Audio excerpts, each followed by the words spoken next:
to record, so everybody behave. All right, Charlie, this is basically your show, so you tell me when you're ready to go at it. Until then, we're all just friends here. That's a good way of putting it. We're from those who've been with the FCA in the past know that we generally have general discussions. Before COVID, we had our monthly meetings where we dealt with some major topics in the area, but we've been sparse and in between, and hopefully be able to come out of that now. But this is a particular workshop that's been thought of in various different ways over the last, I think, 2 years, maybe more, longer in some cases. But essentially tonight,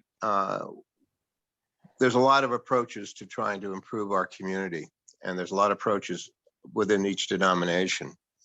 And so the question on the floor is, with the very accumulated theme of the beloved community, and of course, even with the number of panels we have today, it'll be not a universal discussion because there's many more concepts out there. But Brian is who's our moderator tonight, and one of the co-sponsors is with the AFL-CIO. He's the big guy down here for the organization. Just big. And he'll be moderating. Yeah. And since a lot of this late came from his cranium, I'm going to move this towards him. But essentially, some of the I think the ground rules are we're going to have a discussion first and have questions later. So if you can keep muted till towards the end of the discussion with your questions, that would be much appreciated, because we want to get the ideas and concepts of the panelists in play. So Brian, I'm going to mute myself and let you take over. All right. Well, thank you, Charlie, and good evening, and welcome everyone to this our little experiment here, where the Faith Community Alliance and the Cincinnati AFL-CIO host a series of community discussions. I am Brian Griffin. I'm the Executive Secretary Treasurer of the Cincinnati AFL-CIO, as well as quite a few other titles. But the most important title I hold is that of husband, father, community member, citizen. And this is why this and discussions like this are important. What do we all owe to each other, and what role do we play?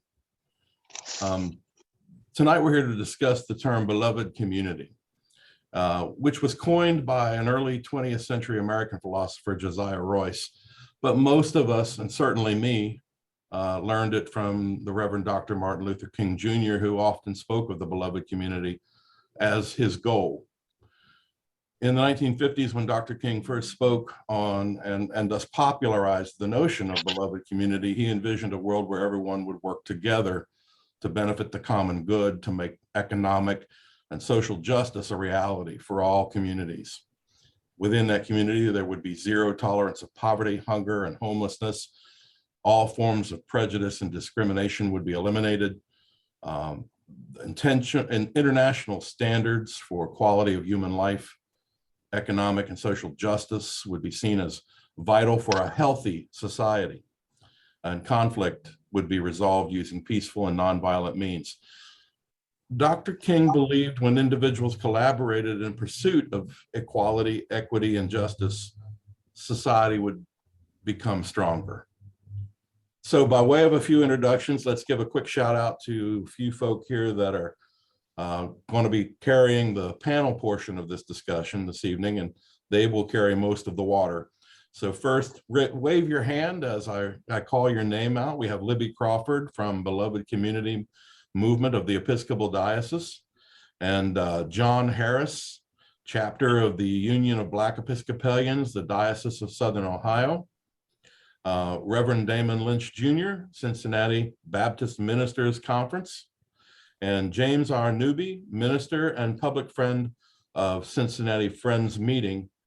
Thank you for being with us and agreeing to be a part of our little experiment.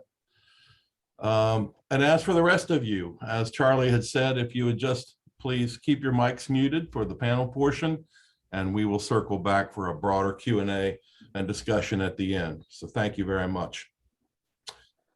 When we look at Dr. King's public sermons and speeches, his faith walk, was unquestionably evident throughout. He infused all his public addresses with biblical and theological language, such as darkness cannot drive out darkness, only light can do that. Hate cannot drive out hate, only love can do that. Refusing to disconnect his vision for the world from the Christian vision of peace and reconciliation that he held. So let's open up the floor this evening with a sharing of what each of us believes the beloved community is. What does the phrase beloved community mean to you? And is it still relevant today? And Libby, I'm going to pick on you first.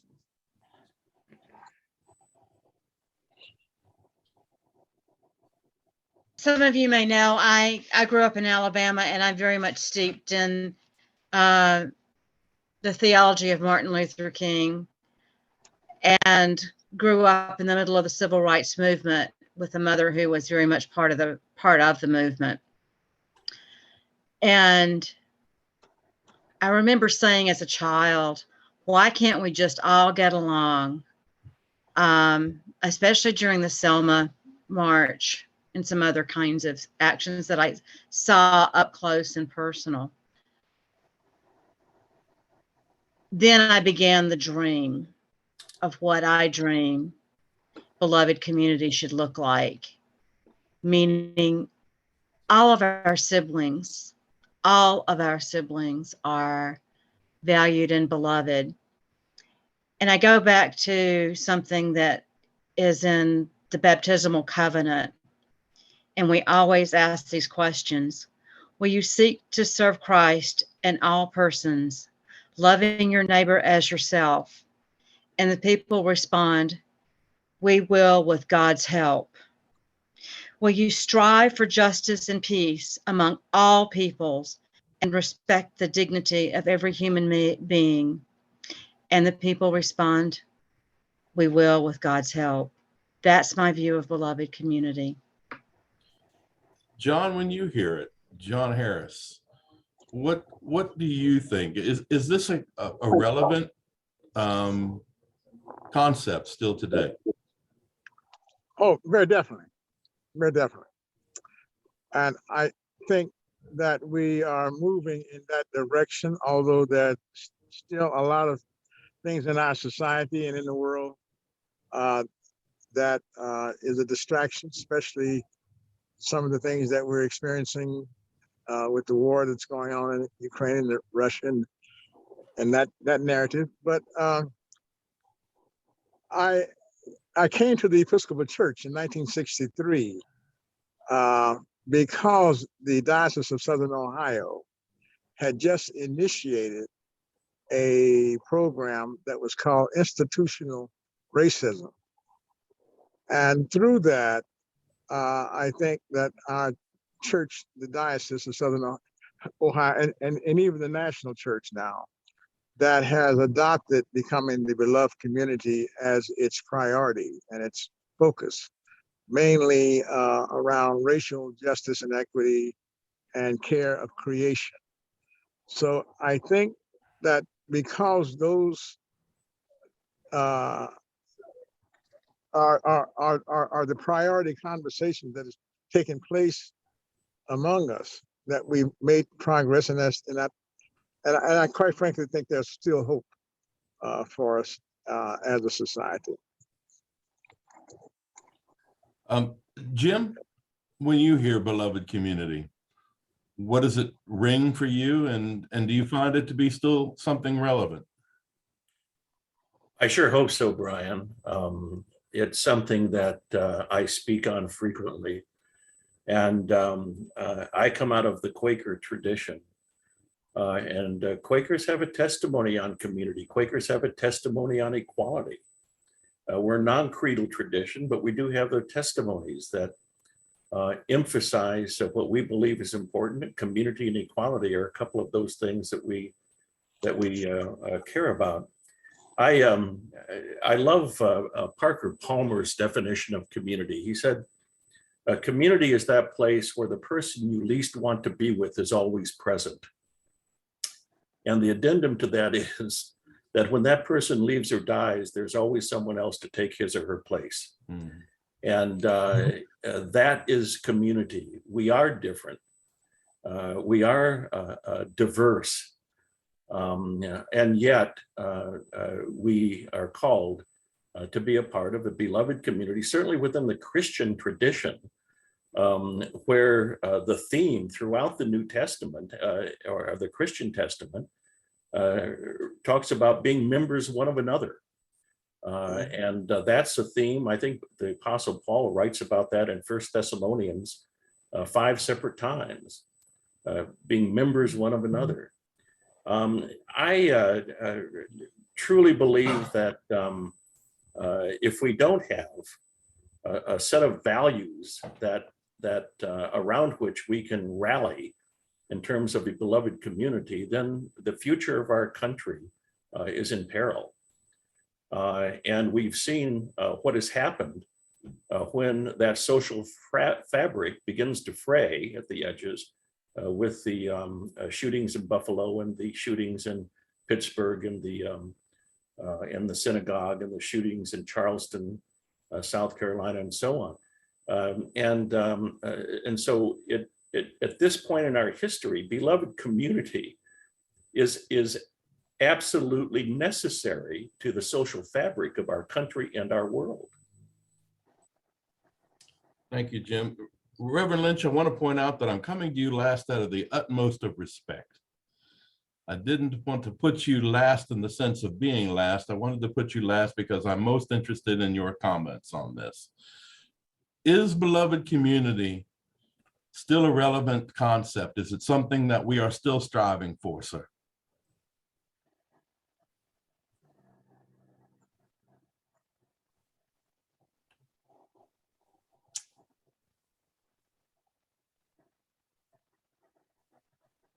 There you are. Okay. No, emphatically no.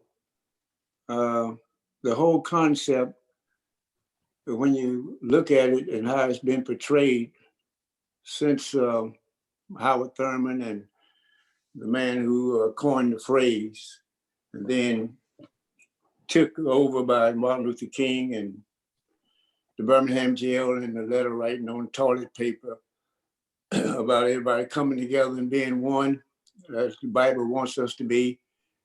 It has all been for naught. Everybody on this screen is giving their lives to that hope, that dream, so to speak. But that dream has not materialized, and it's been a nightmare. I just retired last Sunday after 52 years at my church, and we've been in the vanguard for all of those 52 years doing stuff. I'm looking at Bernard Young on the screen now. He and Paula Jones, she's his rector over there at his Episcopal church. And when it came down to homosexuality, I mean, it was a tragic thing. Cincinnati, right here in Cincinnati, was the last city in the United States to take homosexuality, fighting against it, off the book. The vote was 8-1 at council, and the only holdout was Phil Heimlich. Phil Heimlich told me that he didn't believe in it, but just because he's a Republican, and the Republicans wouldn't want him to vote any other way, so he voted no. But yet, the last city in Cincinnati where homosexuals were being brutalized and beaten up and shot and killed, all of that stuff. And so that's just one example. She and I wrote a dictum, Paula Jackson, over at the church. And we decided that we wanted Cincinnati to join in with the rest of the world. And reluctantly, they did. So I could go on and on and on and on and talk about a lot of stuff, because I'm looking at John Harris. We grew up together in Lincoln Heights as boys. And every rector that has been at St. Simon, I knew them all. And everything that has happened, that we're trying to do this, it's just the same soup warmed over. The Promise Keepers did not keep any promises. they have come out now and said that we are sorry. They have apologized. McCarthy and all of those people who took us to I went to Atlanta Stadium, and I never washed the feet, but they washed my feet. And Brother Damon, Brother Damon, Brother Damon, we love you, my brother. Let me wash your feet. The biggest silence that has ever been perpetrated on people talking about let's come together and be as one, as the Bible tells us, has been the Christian community, the beloved community, so to speak. Silence, silence, silence. Didn't say a word when they needed to say, and still not saying it. That's why we're meeting here tonight. Charlie Warner, God bless him, I love him to death, you know.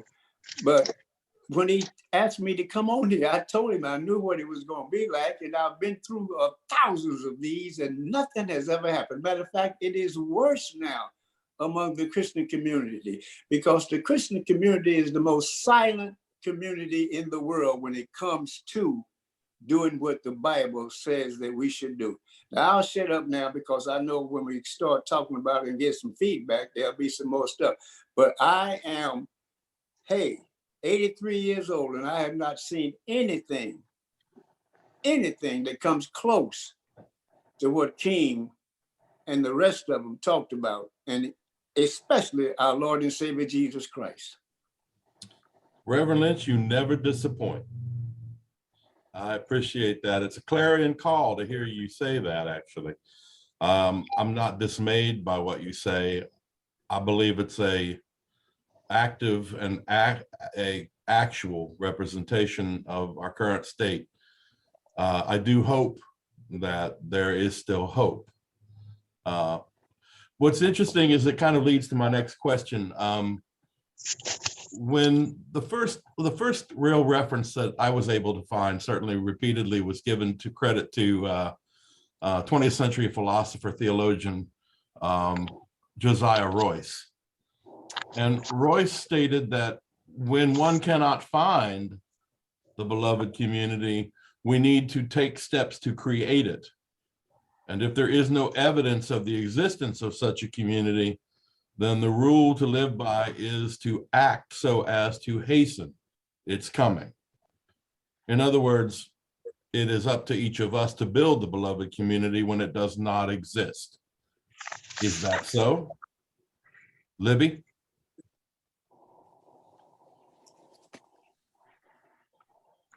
I think we are called to create it. And I think one of the things that we're doing with the Becoming Beloved community in this diocese is working toward the hard inner work, what my work to do as a white person, to understand the harm that we've created, internalize the harm that we've created, and reach out to other people by understanding and begin the reparations work, begin the reconciliation work. But one of the pieces that's so hard, frankly, is we have to understand as white people what our work to do is. What our work to do is to look at the harms that we've caused and our ancestors have caused and are continuing to cause in other people, and work toward changing the systems that are currently in place that continue the harms being created by the systems. It's one of the things that I find myself, I met Charlie Wallner when I was at the Amos Project, and I think Bernie, I met you in the same place, working on issue 1 way back when, being sure that we change the system of incarcerating people for minor drug offenses for no bloody reason.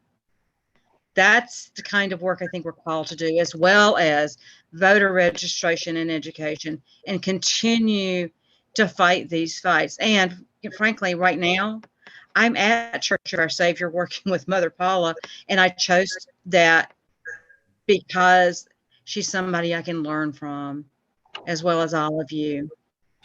Peace in the center. Sorry, that's a beloved community thing. Yeah, okay. Jim, what do you think? Are we called to make this happen? Are we responsible for the current condition? Is Reverend Lynch's clarion call an accusation of us? Yeah, I think that Reverend Lynch speaks the truth in love of where we are today. My father, a Quaker minister, was very active in the civil rights movement. He was very good friends with Bayard Rustin.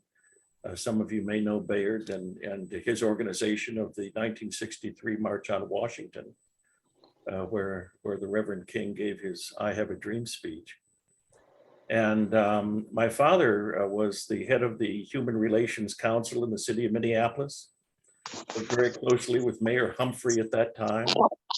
You remember 1948, then Mayor Humphrey gave a speech in Philadelphia at the Democratic National Convention, saying that it's time for this party to move into civil rights and oppose states' rights. That was 1948. Think about that. How many years ago that was. Yet we have something that happens in Buffalo 3 days ago that sets us all back. And what we need to also realize, and Reverend Lynch hit the nail on the head, the forces that are moving against the beloved community. You have a television cable station every night that is preaching a replacement theory and division, separation, where the most important words today in the vocabulary of the beloved community are inclusivity and diversity. This country will not survive. We will not survive if we do not focus on inclusivity and diversity. And as I said earlier, the social fabric of this country is being frayed. And I'm afraid the social media has a great deal to do with that. But we have our work cut out for us. And my father died in 1985, and the last conversation we had together was his disappointment that things had not moved toward the beloved community that he had hoped they would, with all of the work that he did in human relations. One of the stories, if I could just for a moment tell a very brief story about being with my father when I was a little boy. We traveled down the main street of Muncie, Indiana. Muncie, Indiana was the seedbed for the Ku Klux Klan in Indiana. And we traveled down Madison Avenue, and as a little boy, I remember him pulling over because he saw a Confederate flag hanging from a home.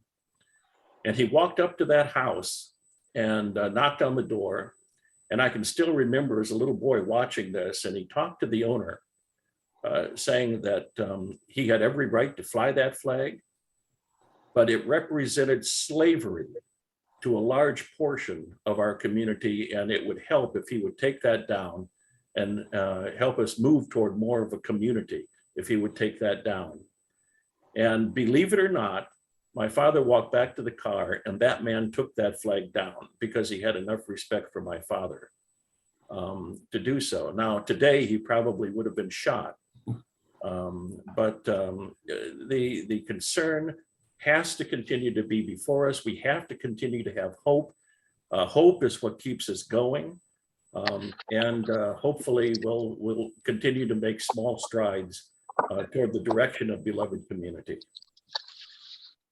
John Harris, to what extent are we culpable in where we are today?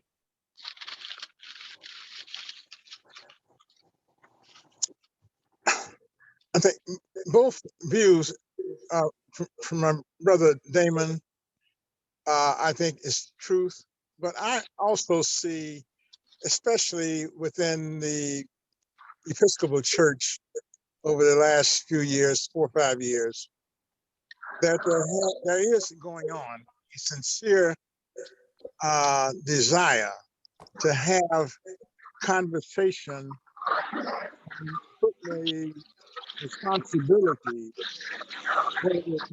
where it all originated, and that is with our white brothers and sisters.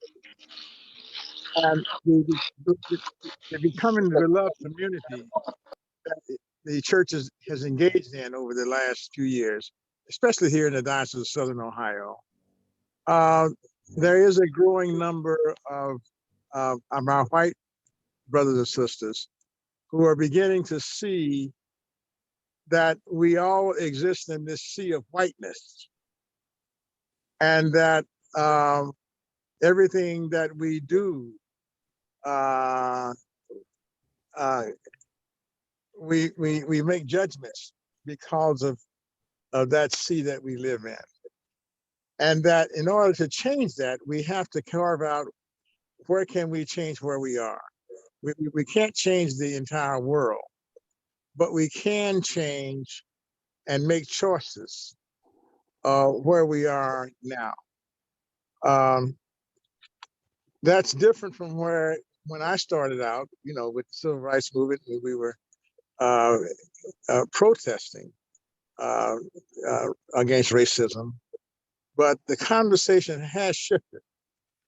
However, as you just cited, the Boston, I just met with the dean of the cathedral today, who is the son of Bishop Herbert Thompson. And he was very disturbed about what's going on and what happened in Boston. He's a young man who lives in an all-white community, and he's saying that he's even concerned about somebody coming from his community and seeing him as a Black man and doing something that would harm him. So we still have that I guess, for lack of a better term, that legacy of Black men, especially looking over their shoulders, especially when they're in an all-white setting.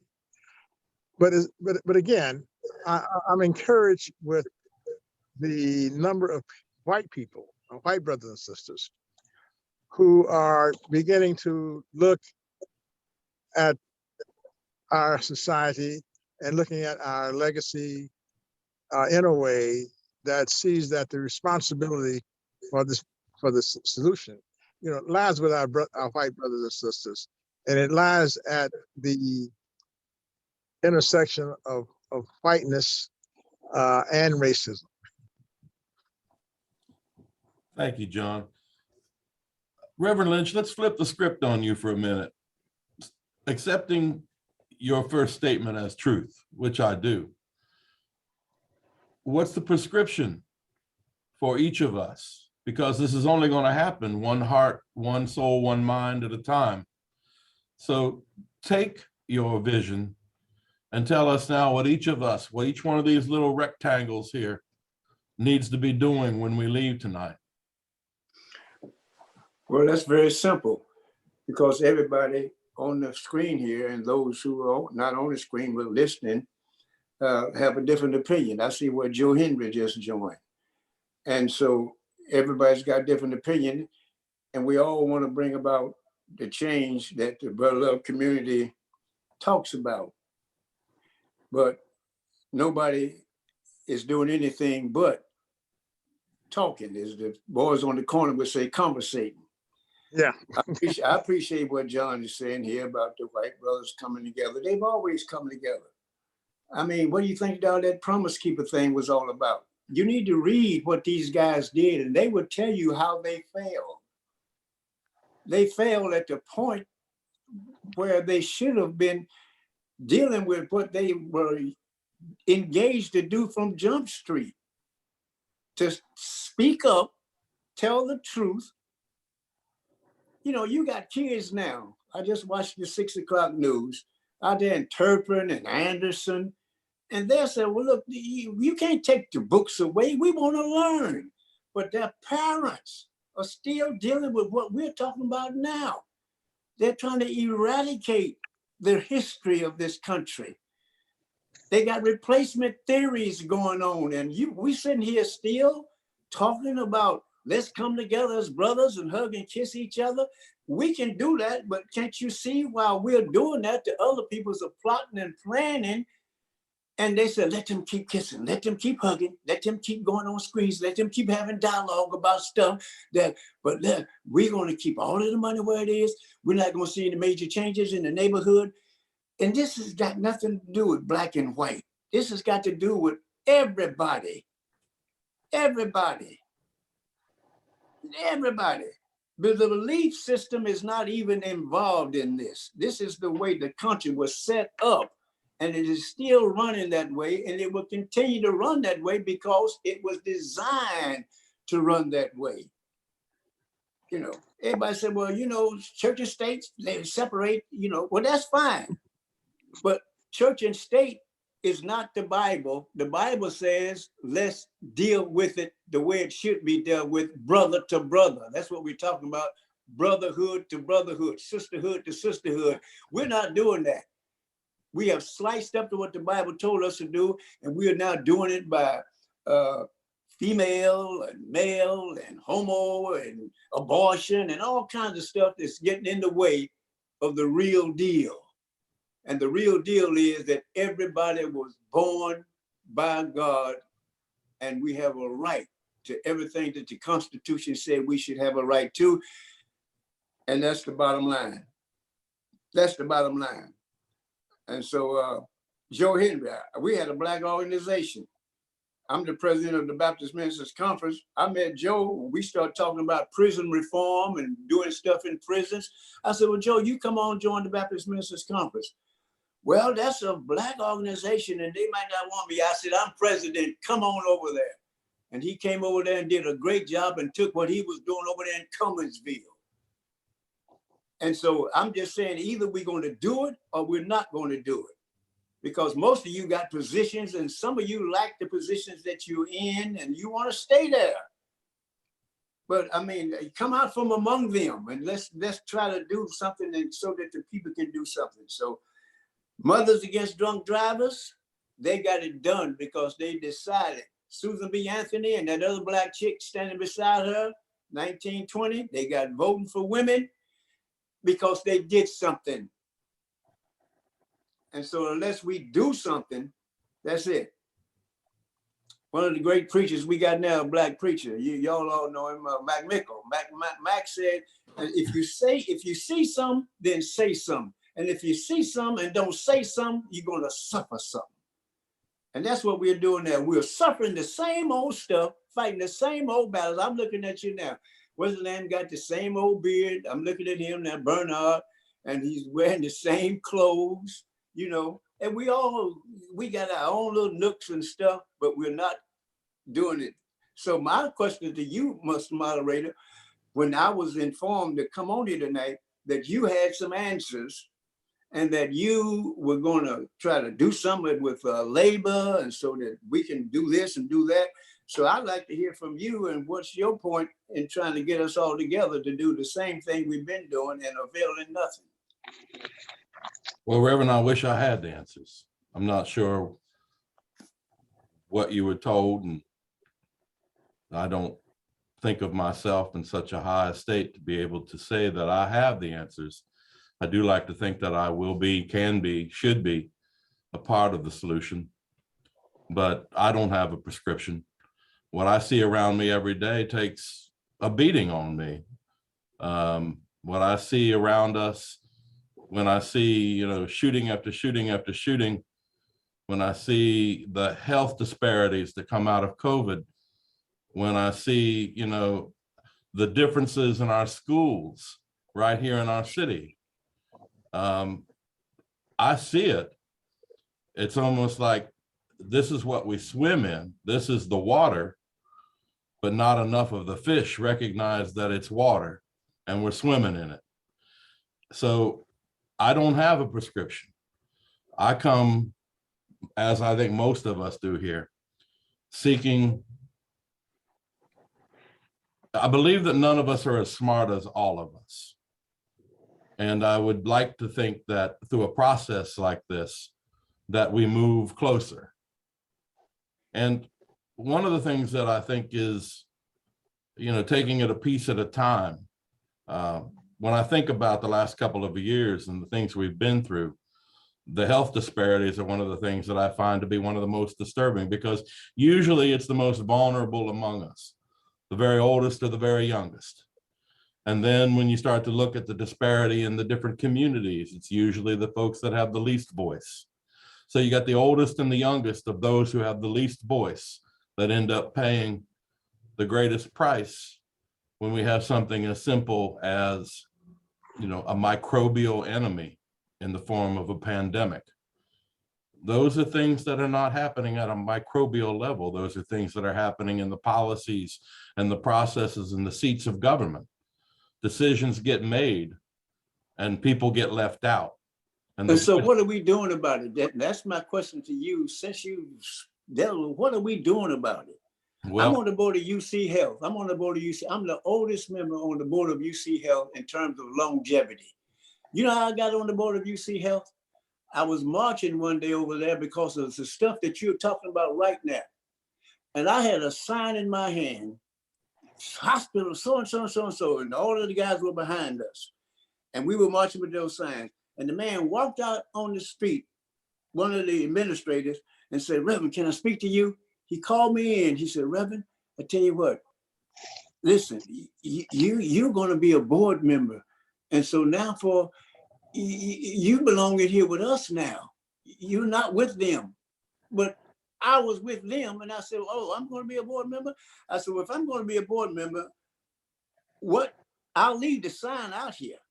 But when I go in there, the sign and everything on it is still in my heart, and I'm going to be one of those guys on the board member that's trying to get changed. That's why we out here marching in the first place." He said, "Well, come on in, Reverend." And so that's how you do it.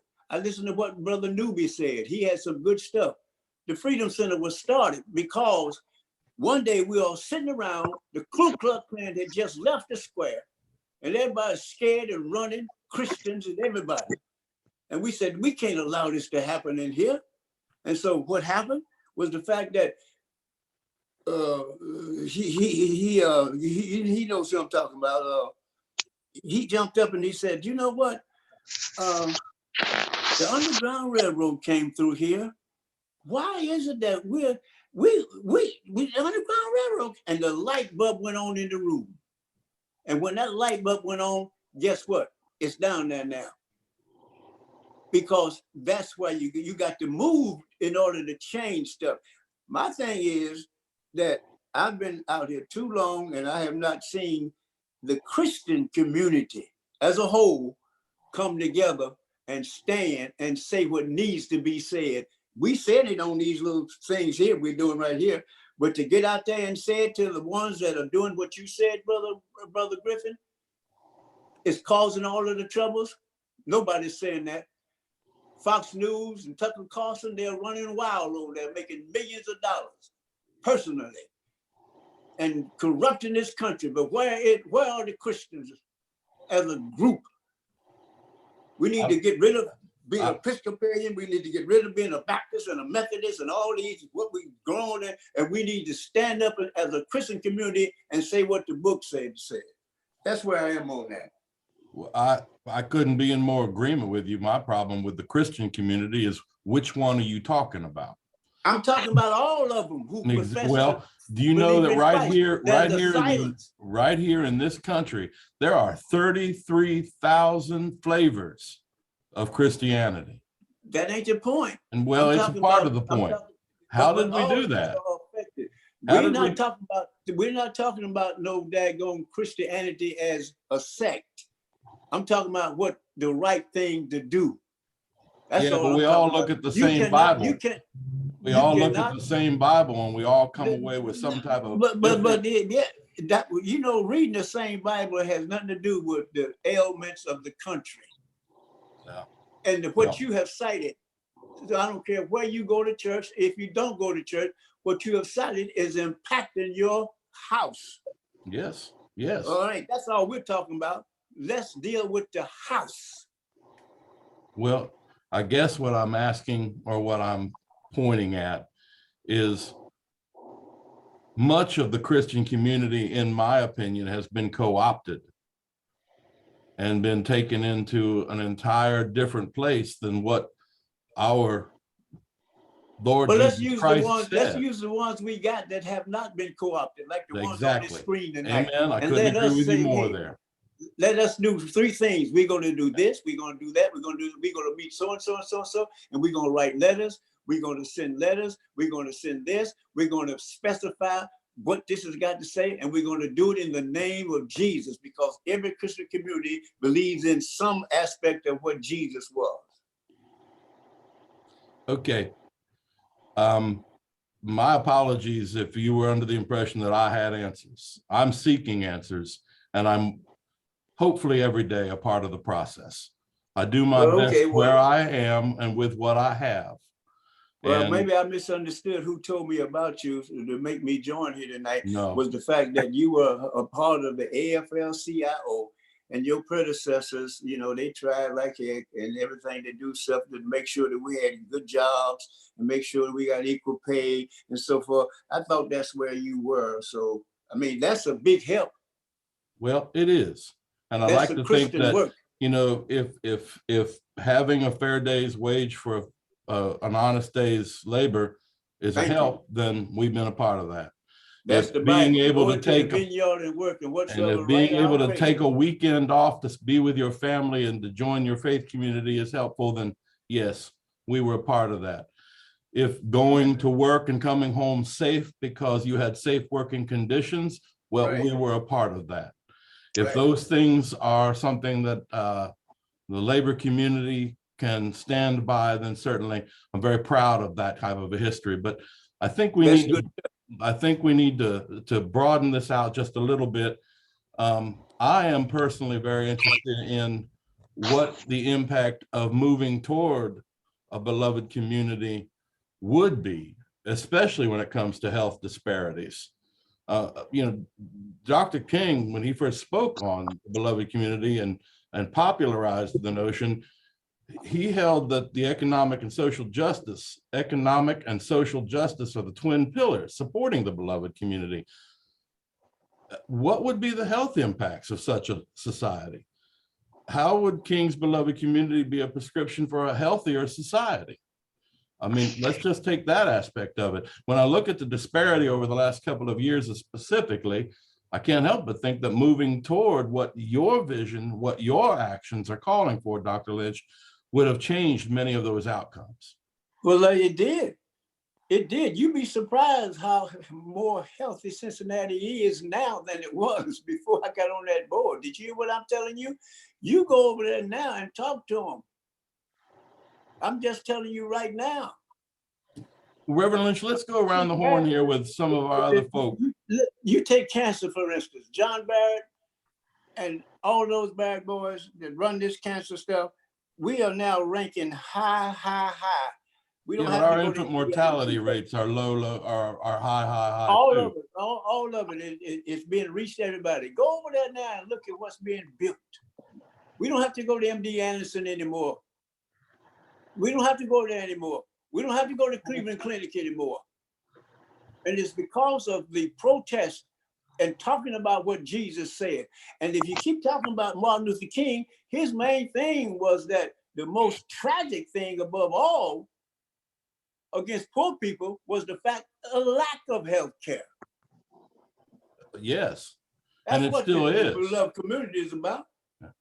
Libby, if you don't mind, step into this and give me your idea of, if we look at the disparities in a healthy society, moving toward the beloved community, how would you see that impacting, and what changes would it bring about, and how could we take Reverend Lynch's call and turn that into action? There are a couple of things that come to mind immediately. One is advocating for changing the law and changing how insurance plays such a part in health care. How frankly, the greed of the insurance companies makes me absolutely sick. We need to look at universal health care for all, frankly. Medicare for all needs to be something we need to advocate for, to make a more even playing field. And it'll never be totally even, because the rich will always be able to do other things. When I look at OBGYN healthcare in particular, regardless of what the law what happens with Roe versus Wade, there will be certain parts of the society will still be able to get the kind of healthcare they want because they can pay for it. Other parts of society won't.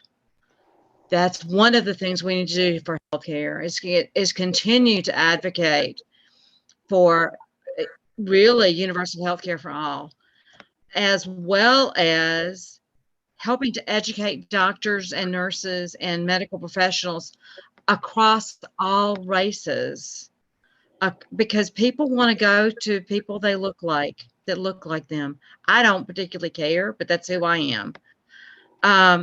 People want, I think we need to include healthcare for our LGBTQA sisters and brothers in ways that are not discriminatory in any way, regardless. Particularly our trans siblings need adequate health care and appropriate health care. We need to continue to advocate for those kinds of policies. We need to advocate for the proper policies, and I totally agree with Reverend Lynch about folks my age and having the issues with CRT and all these things. CRT plays into the healthcare disparities. That's part of it. And some of our, I use the term siblings advisedly, people on Fox and other networks are doing everything they can to keep us divided instead of bringing us together.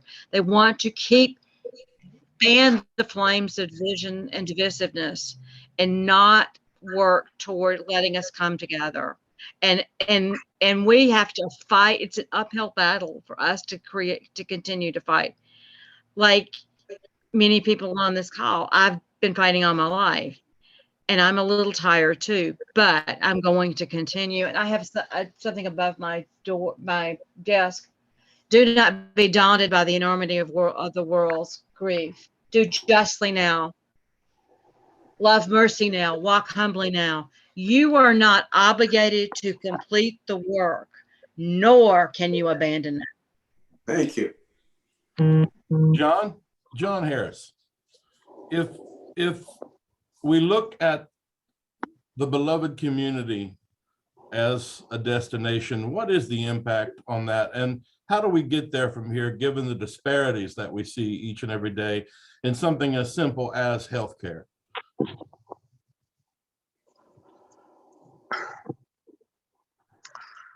I think my brother Damon kind of cited that our society, our world is controlled mostly by the elite, number one.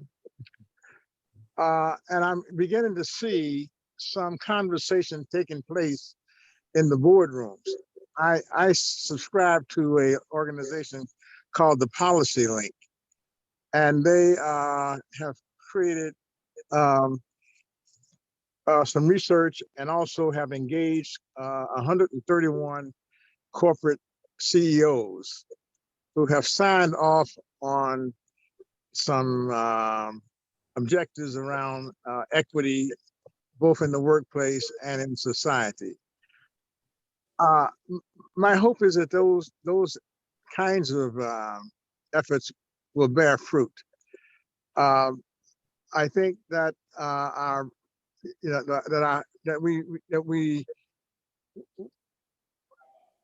policies are driven by economic activity, and I'm beginning to see that conversation that it's in the best interest of our corporate and business community to change its mindset. For instance, the idea of wellness and mental health in the workplace, that the corporate community has responsibility to be a good corporate citizen. I think it's about mindset, and we need to continue those kind of conversations. Much like what, as I mentioned before, the conversation that the Episcopal Church has launched around becoming the beloved community and engaging people in a way to begin to change mindsets and see the issues without guilt and shame, but just as children of God, that we're all children of the same Creator, and we were created to be expressions of God. So again, I am encouraged, in spite of all of the negative things that I still witness every day, that we all witness, for that matter. I think that God is still in charge, and we need to kind of listen and be receptive to what God is already doing. Thank you, John. I think it's important that we remember, and my background is in communication. I spent most of my career actually helping corporations and helping individual organizations figure out how to get their message across. And what's interesting to me is that despite the fact that about 30 to 35% of this nation is caught up in the nonsense that Fox News and Tucker Carlson and folks like that are spouting. And what's interesting to me is how most times ineffective we are at getting the message across. It's actually a pretty straightforward message. I think the beloved community is actually not a difficult concept to get across, but we seem to not be able to do a very good job of it. And sometimes I'm dismayed at how our individual messages about our individual causes gets in the way of the message of humanity and how we are all children of God. We are all people.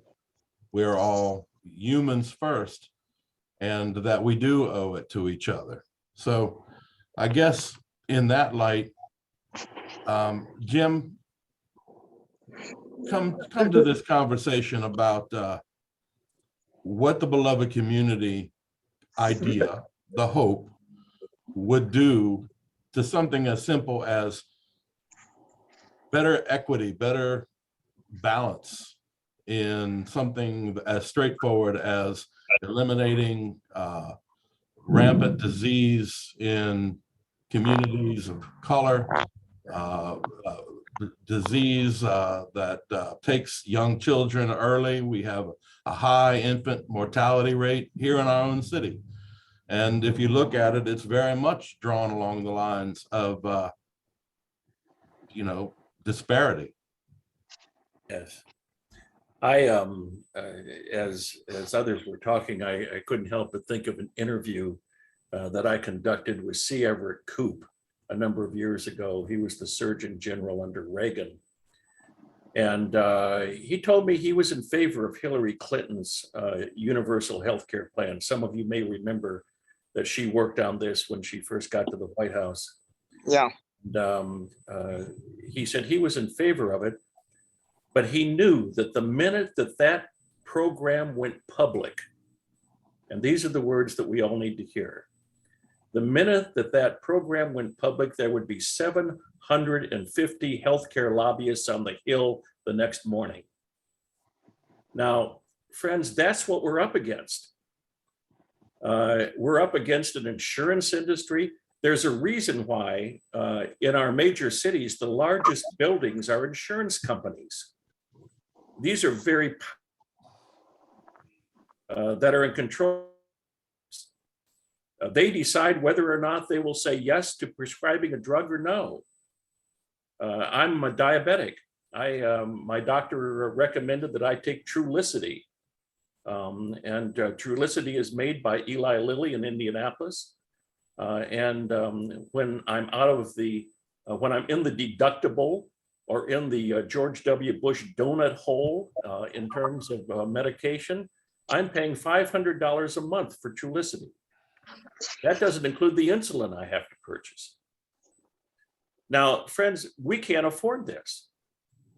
We can't afford, as a beloved community, to have the rich remain healthy and the poor remain diseased. This is going to kill the fabric of our society.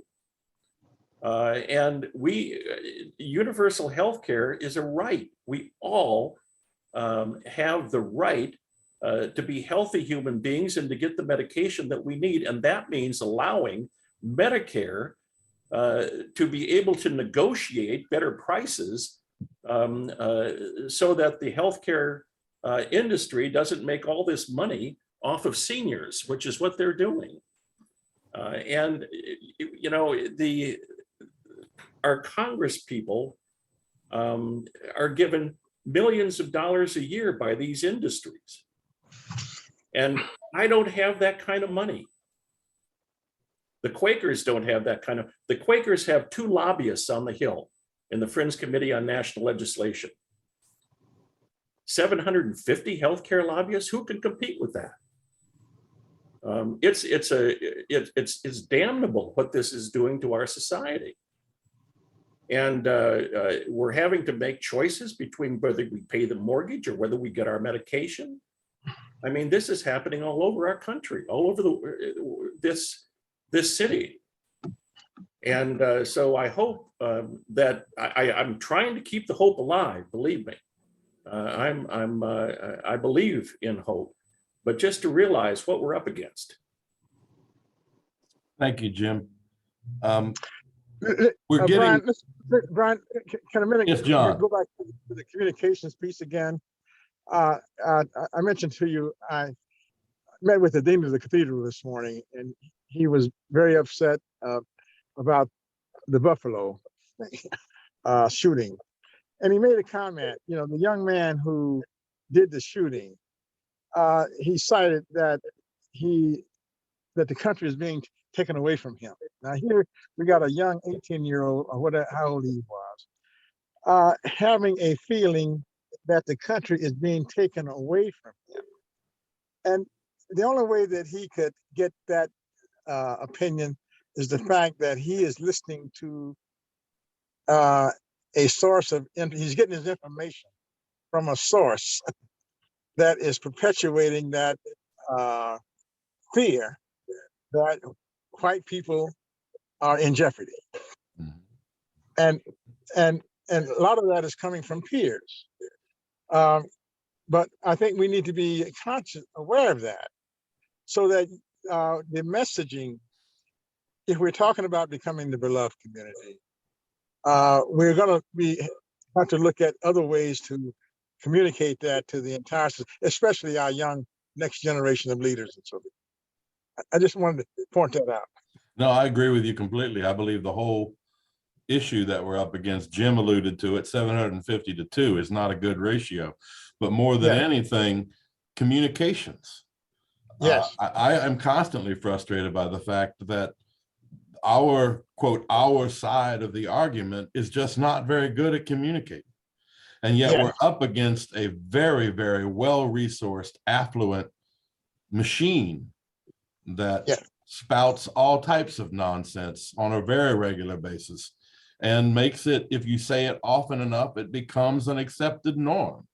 We've been dulled down and dumbed down for decades now about how all of these things that are absolutely repulsive and repugnant have become mainstream again. It's become allowed. So I believe it's in communication. I believe it's in being able to come together and make at least our best effort to fight an asymmetric war against this machine and be able to speak to truth. I do believe, as a man of faith, I do believe truth wins out, but truth has to be heard, and we have to be better at it. Now, having said that, I'm going to turn this a little bit because we're coming up on an hour now, and I'm going to give some folks who have been patiently letting us spout at them, have an opportunity to make a comment or ask a question. So for those folks of you who've been patiently sitting there with your mics turned off, if you have something you wish to offer to this conversation or some question that you have of this conversation, this is that time.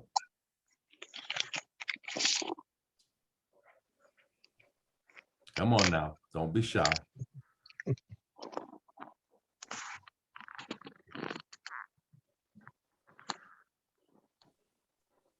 Guess I can start.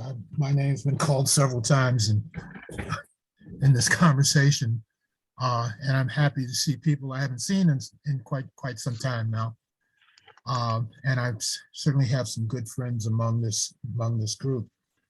You know, we all kind of are raised up in our own silos, and sometimes we get a chance to break out of them as we grow older. And even within those silos, I don't think anybody here, at least in this group, is in the top 2%, nor in the bottom 30%. And the fact that we're seeking to really generate a beloved community, the question to me is, how do we break out of these silos and bring down that top 2% into the conversation with that bottom 30% and get that middle percent, that quiet in between, to speak out.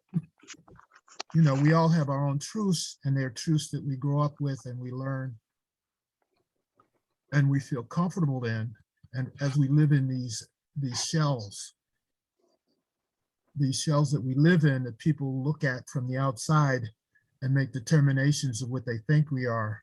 And we are oftentimes not open to sharing what we really are in our hearts, out of fear of how our other members of our silos will perceive us. So how do we get that kind of a conversation where we're open and honest and fair with each other? I think Reverend Lynch brought out a certain type of honesty that goes along with age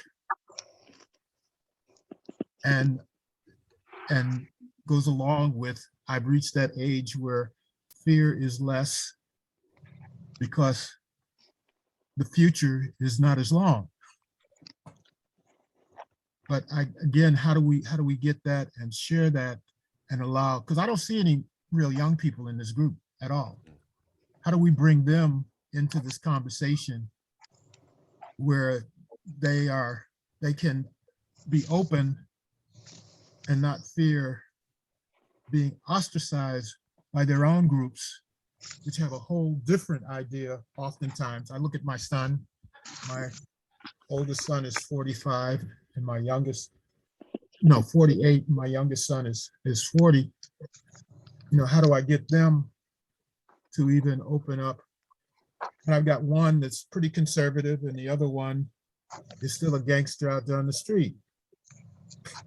So how do I get them to participate and be open to participate in this vision that we have of a beloved society when they can't even move away, or at least have a hard time moving out of their silos to even see who we are in the middle?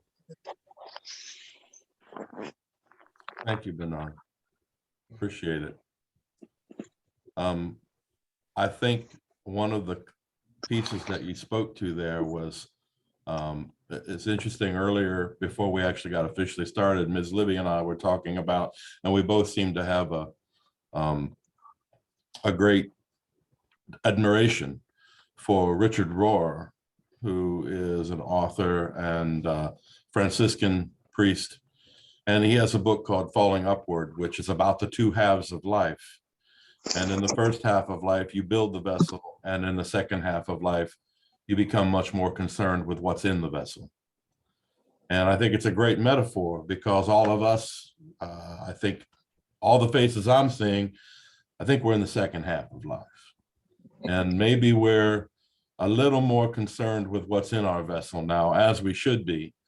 But I think your question is another clarion call from this evening's discussion, and that is, while our younger generations are building their vessel, how do we convince them to look forward to the day that they will one day have, you know, I look in the mirror now and I see my father smile back at me, and it's not necessarily a friendly smile. It's an I told you so smile. And we're all going to be here. And the millennials and the Zs are not in this conversation with us. They are in this conversation. I have a 22-year-old daughter and I have a 26-year-old son, and they are in this conversation. They just don't want to hold it with us necessarily because we're the ones who broke it, or we are at least a part of the chain of those who broke it. And there is a great feeling amongst them that we don't hold that decision, that our institutions don't hold that decision, that the way things have been done over and over are not going to be the solution. So bringing the millennials and the Zs into this conversation is necessary. But I think it's a conversation where we're going to have to go meet them where they are.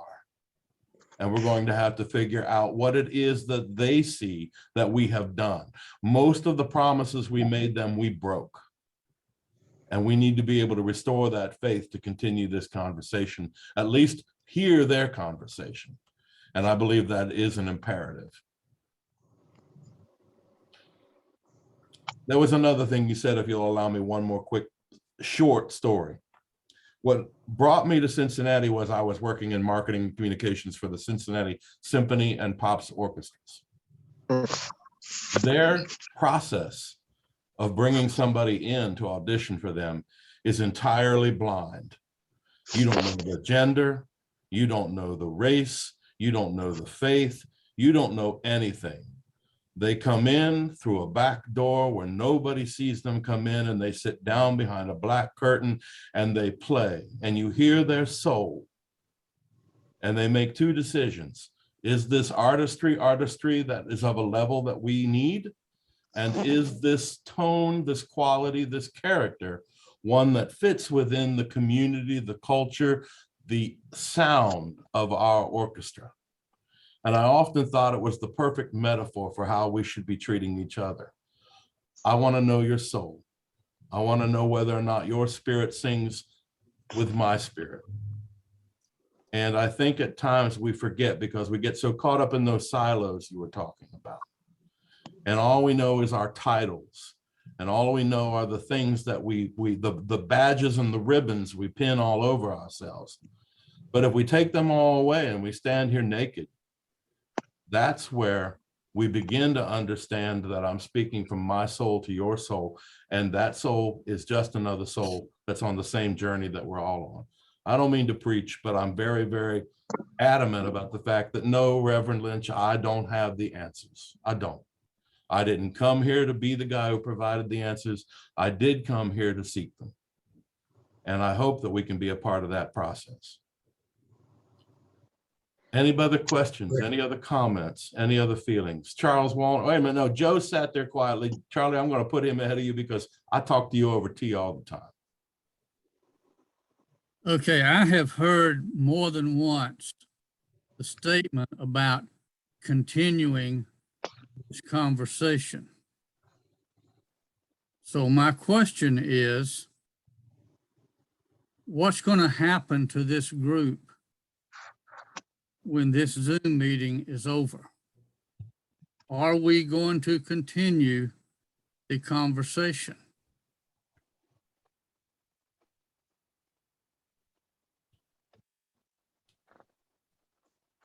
I can only share with you, Joe, what I hope. And I hope that we will all continue this conversation, that each of one of us, you know what I love, another metaphor that I love is if you take a candle and light another candle, neither candle is diminished. The light is twice as bright. And every time you do that, none of the lights are diminished by the lighting of the next candle. So yeah, I hope that we 12 people can come back and continue this conversation, because 1 hour on Zoom, that's nothing. But if we don't all take this conversation with us, and if we don't all bring this conversation to wherever we go, to our silos, as Bernard put it, to help break down those silos. But I'd love to hear from anybody else. What are the ideas about how we continue this conversation? Where does this conversation go from here? Well, I think the challenge, I am off. I'm unmuted, sorry. One of the challenges that's come up in the last part is, do we bring in the millennials and the younger people? And maybe what we could do is produce, maybe not next week, but say within some time, a meeting of those who are trying to bring social change through faith, who are younger than we are, and have them in a forum. So I think, Brian, you should still be the moderator. The moderator without the answers, just the questions. Well, I mean, you got to understand Reverend Lynch. Reverend Lynch has a way of trying to produce leadership. And one of them is called the fishing method. and he went fishing for you because he's looking towards you to see if because you're a different kind of breed from a lot of organizational leadership. And I think that's where it's coming from, that you come from a faith-based. But I'm just going to make a few comments, and then one, this is a city that used to cut back on healthcare, the health department, on every budget, because, well, we had to make sure we have police and fire department, and some people would snidely say to keep the developers' abatements happy. And all of a sudden, we have had one epidemic of one drug after another drug after another drug, premature baby deaths, and now COVID. And all of a sudden, people say, well, maybe health is something that we need to keep together as on an equal basis as a civil service need with sanitation. The other thing is that there's an old. Sometimes I think the public or even the ministers or the clergy should pretend that they're landlords. There's an old expression about the landlord knocking on the tenant's door and saying, "I really hate to do this, but my wife's insisting, but I'm going to have to raise your rent." And after the landlord leaves, the tenant thinks, "I didn't even know he was married." And the point to that is, politicians, in my experience, do not like talking to many people, or people who have to go back to talk to many people. They want to talk to one or two people. They want a lot of votes, but they want to keep the pinpoint for the discussion because it's a control factor. And this goes back to Reverend Lynch's point. What are we going to do as a group to create social change and a mosque? And I think that's a particular solid point to be made. Maybe that's something else we could strive for, that we speak for many people and we have to go back and talk to those many people before we can accept a plan. Politicians do not like discussions with many people. They like making speeches with many people. And there's a difference there. And I think that's where the power is, that they can't be kept confident about who they're discussing with. And, Brian, we did this Libby, you were involved with the Human Services report. I mean, it was a quiet report, scared the crap out of, pardon the language, out of City Hall to keep Human Services dollars going, because there was many organizations involved in that, but done it quietly. So I leave it at that. And if anybody else has got any other comments to be made on that, but I do think we should come back. I think maybe we should have a discussion about whether the next topic should be millennials and how all of us can bring some of that in, because they are the next generation and we aren't. It's just a fact of life. So Thank you, Charles. Yeah. Thank you. I'm going to start to wrap this up. I think there's a lot to think about here, and certainly there is more work to do. And I think that each of us needs to do that work within our own communities and then bring that work back here to feed each other, and then take more from that and go back to our communities until hopefully one day there's only one community, because that would be the ultimate goal now, wouldn't it? To break down those silos, to be humans, to be people, and people who rely on each other. So I don't have the answer, but I do have the goal, and I still have the hope. And I will continue to move the ball. It might be a little bit of Woody Hayes ball, folks. Since we're all old, I can do that. It's going to be 2 yards in a cloud of dust, but it's going to keep happening because I'm not going to stop. And yeah, labor certainly had its issues, but the worm is turning. And my leadership here in this local community, that's a very different look for this group. And not all of them are happy about it. And that's okay. You can't get anything done by sitting comfortable. It's not been the comfortable people that have spoke up. So let's get a little bit more agitation going and keep agitating. What is it? Make good trouble. One other quick thing, if we get this recording and you feel it, and you might want to play it back to your congregations, that's fine with us. We'll just need to put it together. So I will be posting this to probably the AFL-CIO YouTube channel, and then I will make that link available to you, Charles, and then we can distribute that link out in any way and every way. And I think it's a start. I don't think we're anywhere near a finish. Thank It's you a all good very, start. very much. Thank you for the opportunity to participate. Thank you. John, thank you. Libby, thanks Thank for being a victim. Jim, thanks for being a victim. Reverend Damon Lynch, I have the utmost respect and admiration for the work you've done, for who you are, and for the role you've played in this community. Thank you, sir. God bless you. Appreciate you. Nice meeting. And Damon, Thank you. I'm in town, Damon. I'm reaching out to you before I leave town. Okay. Okay. God All right. bless. All right. Take care now. Good night, folks. Be Good night. well. All right. Right. Bye-bye. Thank you.